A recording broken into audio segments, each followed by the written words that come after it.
LDFും UDFും മാറി മാറി ഭരിച്ച തൃപ്പൂണിത്തുറ ഇത്തവണ മാറി ചിന്തിക്കുമെന്നാണ് പ്രതീക്ഷയെന്ന് NDA സ്ഥാനാർത്ഥി അഞ്ജലി നായർ. രേഖകൾ ഹാജരാക്കിയിട്ടും തന്റെ പേര് മാറ്റാൻ ഉദ്യോഗസ്ഥർ തയ്യാറാകാത്തത് സമ്മർദ്ദങ്ങളുടെ ഫലമായിട്ടാണെന്നും അഞ്ജലി നായർ പറഞ്ഞു. നിഷ ദിലീപ് തയ്യാറാക്കിയ റിപ്പോർട്ടിലേക്ക്. അഞ്ജലി നായരാണ് നമുക്കിപ്പം ചേരുന്നത്. അഞ്ജലി, ഈ പ്രചാരണം ഇനിയിപ്പം ഏതാനും മണിക്കൂറുകൾ മാത്രമേ ഉള്ളൂ, പരസ്യ പ്രചാരണം. എന്താ പറയാനുള്ളത്?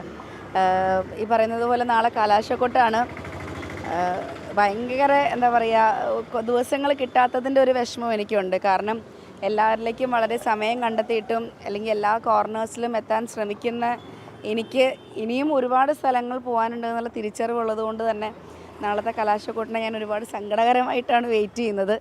പിന്നെ 8-ാം തീയതി ഒരു ദിവസം വളരെ സൈലൻ്റായിട്ട് പ്രവർത്തിക്കാനേ കഴിയുള്ളൂ. പക്ഷേ ജനങ്ങൾ എന്നെ മനസ്സിലാക്കും, അല്ലെങ്കിൽ ഈ സാഹചര്യത്തെ മനസ്സിലാക്കുമെന്ന് ഞാൻ വിശ്വസിക്കുന്നു.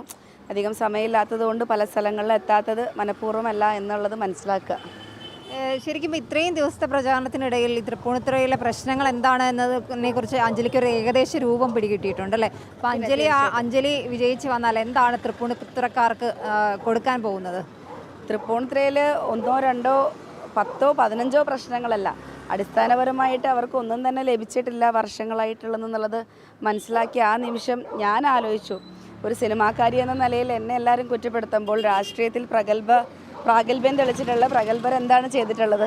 അപ്പോൾ അവരും ഒന്നും ചെയ്തിട്ടില്ല. എന്നാൽ പിന്നെ ഒന്ന് വേറെ മാറി ചിന്തിച്ച് എനിക്കെന്തെങ്കിലും ചെയ്യാൻ പറ്റുമോ എന്നുള്ളത് ജനങ്ങൾ മനസ്സിലാക്കട്ടെ എന്നുള്ളതാണ്.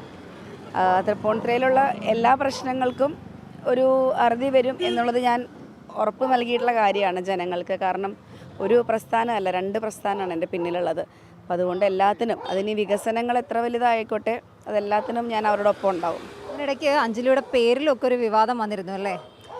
തീർച്ചയായിട്ടും നമ്മൾ വളരെ ന്യായമായ കാര്യങ്ങൾ, എൻ്റെ പേര് 10 വർഷത്തിൽ കൂടുതലായിട്ട് അഞ്ജലി നായർ എന്നുള്ളത് സ്കൂൾ റെക്കോർഡ്സിൽ അഞ്ജലി PV എന്ന് കണ്ടതുകൊണ്ട് അത് ബാലറ്റ് പേപ്പറിൽ പല സാഹചര്യങ്ങളും പല ഇടപെടലുകളും കാരണം വയ്ക്കുക. അപ്പോൾ അതൊക്കെ നമ്മൾ അനീതികളായതുകൊണ്ട് തന്നെ നമ്മൾ അതിന് വേണ്ടിയിട്ട് റിയാക്ട് ചെയ്തു. പക്ഷേ ജനങ്ങളത് മനസ്സിലാക്കുന്നത് ഞാൻ നായർ എന്നുള്ള വോട്ട് ബേസ് കൂട്ടാൻ വേണ്ടി വെച്ച പേരാണ് എന്നുള്ള രീതിയിലാണ് മനസ്സിലാക്കുന്നത്.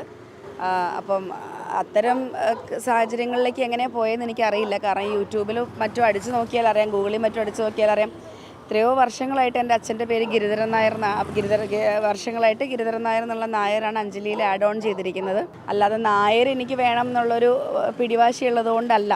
എൻ്റെ പേര് അങ്ങനെ ആയിട്ട് പോലും പല സമ്മർദ്ദങ്ങൾ കാരണം ഓഫീസേഴ്സ് വെക്കുന്നില്ല. അത് എന്തിനാണ് അത്രയും ഡോക്യുമെൻറ്റ്സ് കൊടുത്തതിന് ശേഷവും അങ്ങനെ മാറിയതെന്ന് അറിയില്ല. ഈ വോട്ടർമാർക്കിടയിൽ നിന്ന് ലഭിക്കുന്ന ഒരു ഫീഡ്ബാക്ക് എങ്ങനെയാണ്? വളരെ നല്ല ഫീഡ്ബാക്കാണ്.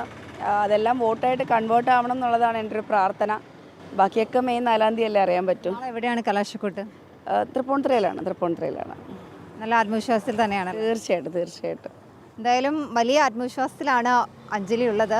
തൃപ്പൂണിത്തുറയിൽ നിന്നും ക്യാമറമാൻ അനന്തുവിനൊപ്പം നിഷ ദിലീപ്, ജനം, കൊച്ചി.